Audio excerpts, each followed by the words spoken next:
Android Pie. Here's a glimpse of what's changed. There's a new app available called Digital Wellbeing, which will load up your dashboard and what you've done, your unlocks, how long you've used your phone today, the notifications you got today. I'm not able to enter wind down because it doesn't work for some reason here. Yeah, look. It says how long you've used your device. Okay. Notification panel's a little bit different in this release. It's more rounded off. The settings app has been updated. So changed where it says how long your battery will last. It used to say a few hours. Now it's time. It says it will last till 2 o'clock. So yeah. There's a few new developer options. This is the new About menu.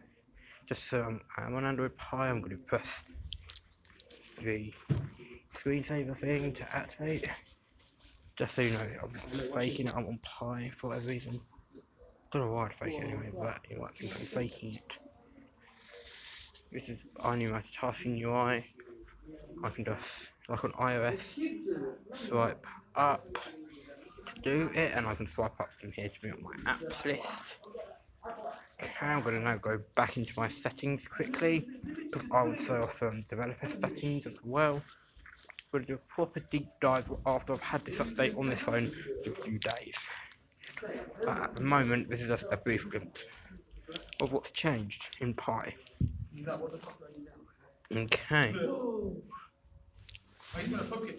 I'm gonna, I need to find feature flags here. I've got a few flags here that are experimental, which I'm not going to tinker with in this video. I'll do a video later on. I'll show them. I can pretend I've got a notch. Don't know why I need to do that, but it's not a developer feature. Anyways.